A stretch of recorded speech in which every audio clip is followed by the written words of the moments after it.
India digital agree conference 2024 का आयोजन नई दिल्ली में किया गया, जिसका आयोजन Indian chamber of food and agriculture (ICFA) और IIT रोपर तिफावत द्वारा संयुक्त रूप से किया गया। इस कार्यक्रम का उद्देश्य ये पता लगाना था कि डिजिटल तकनीक भारत में खेती के तरीके को कैसे बदल सकती है, जिससे किसानों को अपने काम को बेहतर बनाने के लिए नए उपकरण मिल सकते हैं। डिजिटल कृषि मिशन का महत्व। कृषि एवं किसान कल्याण विभाग के सचिव डॉक्टर देवेश चतुर्वेदी ने डिजिटल कृषि मिशन के महत्व को समझाया। इस मिशन का उद्देश्य तकनीक और डेटा का उपयोग करके कृषि को आधुनिक बनाना है। ये किसानों को वास्तविक समय की जानकारी प्रदान करके उन्हें बेहतर निर्णय लेने में मदद करता है। उदाहरण के लिए, किसान मौसम की जानकारी, फसल बोने या काटने के लिए सबसे अच्छे समय के बारे में सलाह और कीटों से अपनी फसलों को बचाने के तरीके प्राप्त कर सकते हैं।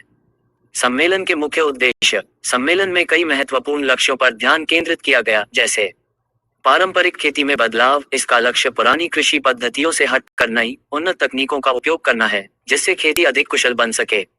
नवाचार को प्रोत्साहित करना। इस कार्यक्रम में किसानों के सामने आने वाली आम समस्याओं को हल करने के लिए कृषि में अत्याधुनिक प्रौद्योगिकी के उपयोग को बढ़ावा दिया गया।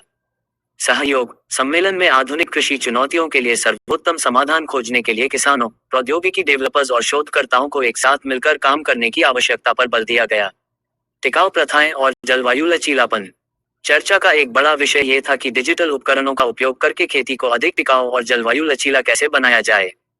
टिकाऊ खेती का मतलब है ऐसी फसलें उगाना जो पर्यावरण को नुकसान न पहुंचाएं और लंबे समय तक बनी रहें। जलवायु लचीलापन स्मार्ट खेती तकनीकों का उपयोग करके किसानों को जलवायु परिवर्तन के प्रभावों, जैसे अप्रत्याशित मौसम या सूखे से निपटने के लिए तैयार करने पर केंद्रित है। नीति संवाद और सहयोग। इस कार्यक्रम में सरकारी अधिकारियों, शोधकर्ताओं और उद्योग विशेषज्ञों के लिए इस बारे में बात करने का अवसर भी उपलब्ध कराया गया कि किस तरह से नीतियां खेती में प्रौद्योगिकी के एकीकरण का समर्थन कर सकती हैं।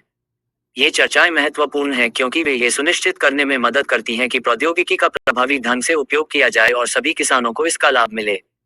डिजिटल प्लेटफॉर्म के माध्यम से बाजार संपर्क। सम्मेलन का एक और फोकस डिजिटल प्लेटफॉर्म के माध्यम से किसानों के लिए बाजार तक पहुंच को बेहतर बनाने पर था। ये प्लेटफॉर्म किसानों को अपने उत्पाद सीधे खरीदारों को बेचने में मदद कर सकते हैं, बिचौलियों को खत्म कर सकते हैं और यह सुनिश्चित कर सकते हैं कि उन्हें अपनी उपज का बेहतर मूल्य मिले। इससे छोटे किसानों की आय में काफी सुधार हो सकता है। कृषि तकनीक के लिए भविष्य की रणनीतियां। इस सम्मेलन ने भारत को कृषि तकनीक, कृषि में प्रौद्योगिकी के उपयोग में अग्रणी बनाने के लिए भविष्य की रणनीतियों को आकार देने में मदद की। खेती में मौजूदा चुनौतियों से निपटने और विभिन्न क्षेत्रों के बीच साझेदारी को बढ़ावा देकर भारत का लक्ष्य कृषि में सतत विकास हासिल करना और अपने किसानों की आजीविका में सुधार करना है।